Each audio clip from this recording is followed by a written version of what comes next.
Hey guys, it's Chris. From vehicles that were abandoned because their owners disappeared to sports cars left to rot, here are 9 incredible abandoned cars.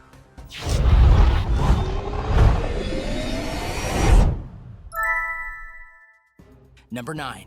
The case of Gregory Keith Mann Jr. Sometimes the car is only part of the story, and sometimes its being abandoned leads to questions about why it was abandoned by its owner. Gregory Keith Mann Jr. lived in Wichita Falls, Texas, and worked as a salesman of cars there. One day he was having a good set of sales, and he even did delivery of one of the cars he sold. Later that day, he went and signed out a car at the dealership to let them know he was taking it. It was one of their demonstration vehicles. He needed it for his weekend plans. The car itself was a 1996 Ford Mustang. Nothing particularly special about it. The night he signed it out, he hung out with his friends and then left them to go to a meeting that happened to be at 12:15 a.m. The next morning, Keith's parents were driving through town and noticed that the red Mustang he signed out was in a parking lot of a church nearby. The trunk of the car was wide open, and a panel was intentionally lowered down. Just as odd, though, the car was locked. When they got inside, it was evident that the car's interior had been heavily cleaned. It's never been truly figured out what happened to him or why his car was at that particular parking lot with its trunk open and panel down. There's little doubt, though, that the meeting was where he met his disappearance, though few truly know what happened that night.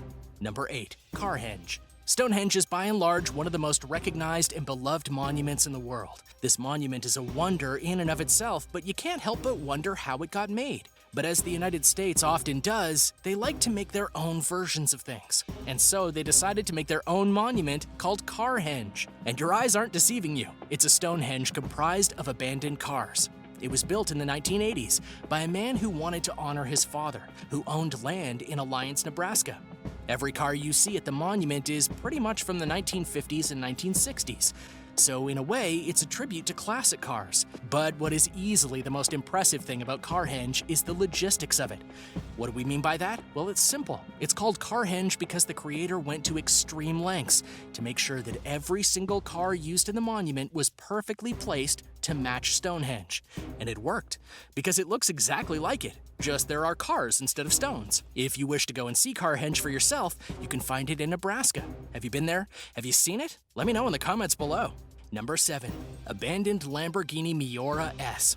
Believe it or not, there are varying levels of abandoned cars, and one of them are barn finds because they're usually shacked up in a barn and left untouched for years or even decades for one reason or another. In the case of a Lamborghini Miura S, it wasn't a barn it was found in, but an underground parking lot. The car once belonged to Aristotle Onassis in 1969. If you know the name, you'll recall he was a mogul in the shipping industry, as well as a husband to Jacqueline Kennedy. Anyway, he bought this rare car not for himself, but for a rally car driver that he sponsored, named Stamatis Kokotis, who was at the time known as Greek Elvis. Before fully giving the car to him, though, Onassis went and broke it in with a few thousand miles of driving, then sent it to Lamborghini itself so the engine could be outfitted and made better. After giving it to them, they put it in the Hilton Hotel in Athens via their underground parking lot. It remained there for 30 years before being found again. It was put up to auction and it sold for $483,000, which isn't too bad as a price for something that somehow was left in a parking garage for decades. Though one has to wonder why he left it there at all. Too busy? Did he just forget? A fallout with Elvis, maybe? Well, we'll probably never know. And now for number 6, but first, be sure to subscribe if you're new here and click that notification bell so you don't miss out on more fun videos like this one. Number 6. Ferrari F40. The brand Ferrari carries a lot of weight, and many people try and get Ferraris because they know it'll be not just a good car, but a fast one, a sleek-looking one, and it'll turn heads.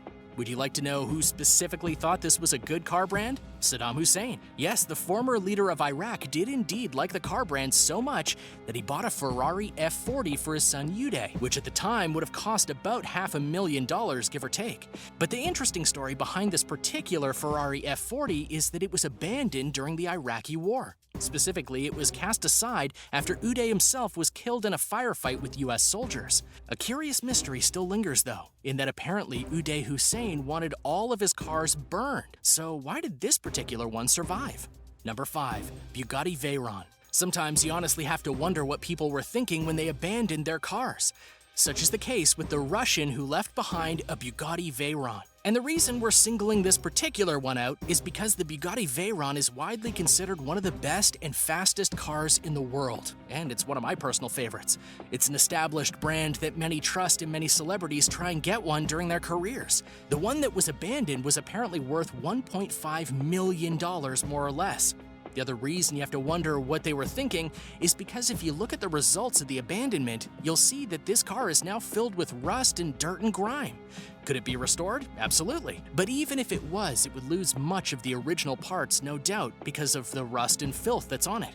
Let this be a lesson to you. If you're going to abandon a car, at least put something over it to protect it from the elements. Or just abandon a less cool, less expensive car. Number 4. Abandoned race cars. Racing as a sport is something that happens all over the world and at all sorts of levels.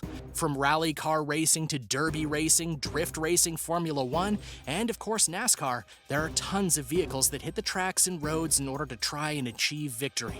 Yet what's incredible is that across the world, you'll find various abandoned race cars from all levels of racing. From F1 cars that were left to rot because of problems with the team's management, to vintage cars that belong in a museum rather than a junkyard, to ones that are literally left on the side of the road. Now, some of those do have logical reasons for being abandoned in part, such as these F1 cars that were clearly left to rot. F1 cars are literally used for one season, if not wrecked of course, and then sold or discarded so that the team can work on the next one. These ones were clearly sold to someone and then dumped off somewhere in France, but why? And to what end? No one's really sure. Some even think that these are replicas and not real cars. But it is hard to say without looking at them up close. But they are hardly the only F1 cars or even just racing cars abandoned in places like these all over the world. So if you own an F1 car and you want to get rid of it, let me know. I might want to take it off your hands. Those are pretty cool. Number 3. Abandoned Aston Martin DB4. The Aston Martin brand of vehicle is one that is revered to this day, not just because of its connection to James Bond, mind you, but because of the quality and effort put into making each vehicle, such as the Aston Martin DB4, which was once bought by a rich man in Massachusetts in 1970. Yet despite paying $400,000 for the vehicle, he only drove it for about 2 or 3 years, after which he left the car at one of his homes until it was eventually rediscovered. Now, on one hand, because it wasn't fully driven over the years, it started up immediately upon being found again. There were even parts of the car like a super engine that hadn't even been tested yet since it was bought in the 1970s. However, because it was left in one place and not properly maintained, there was much dust and rust on the car. Any car person knows that this drastically lowers the cost of vehicles like this, even if it could be repaired. So why did this man get the car and then dump it a few years later? Did they just like another car they drove better? No one really knows. Number 2. Abandoned Ferrari. When it comes to the United Arab Emirates, one of the most important rules is to not get into debt while you're there. Because if you get high enough in debt, you won't have to worry about the banks or authorities coming after your items or accounts to get their money back. You'll find yourself going to jail. That is a real law. Which brings us to a Ferrari Enzo, a car so fast and sleek that it costs $1.1 million to buy, which is part of the problem. Because in the UAE, you can get a credit line that goes into the millions. And one British man found himself severely overdrawn and unable to pay back his debts even after he sold everything. So he took his Ferrari Enzo to the airport, got out of the country, and left the car behind, which many would see as a crime in its own right because that car cost a pretty penny, yet it was abandoned callously. Can you believe that some of these people just left behind incredibly valuable or unique rides like these? Which of these cars do you wish you'd found abandoned? Let me know in the comments. Number 1. The Batmobile. The Batmobile is more than just the famous car of Batman, it's an icon spanning generations, mainly because the vehicle is tailored to the look and feel of the show or movie that's featuring Batman.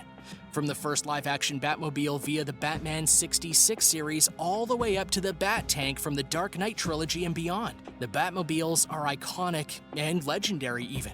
And because of that, many people want their own. But since you can't just go and buy them, most people go and build their own.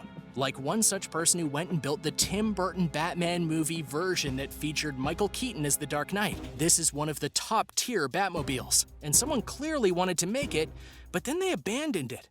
Believe it or not, multiple versions of this particular Batmobile have been found in the woods or forests all over, and some of them are in really bad condition as a result. Which is really sad because as you can see, they were really nailing the look of the ride before just leaving it out there. While we can't speak to the hows or whys as to them abandoning such a project, more than likely they didn't have the room to contain it, or they weren't able to finish it due to money issues. So since they couldn't sell it, they just threw it away, which in the minds of many fans is a bit of a crime, because if you put all that effort and work in, why would you just abandon it? And to abandon it in a forest no less, where the car won't even be treated properly. That no doubt breaks the hearts of many Bat fans who would have done many things to have a chance to own one for themselves. Thanks for watching. What did you think of these stories involving abandoned cars and incredible instances in which many of them were just left behind? Let us know in the comments below. Be sure to subscribe to World List, and I'll see you next time on the channel.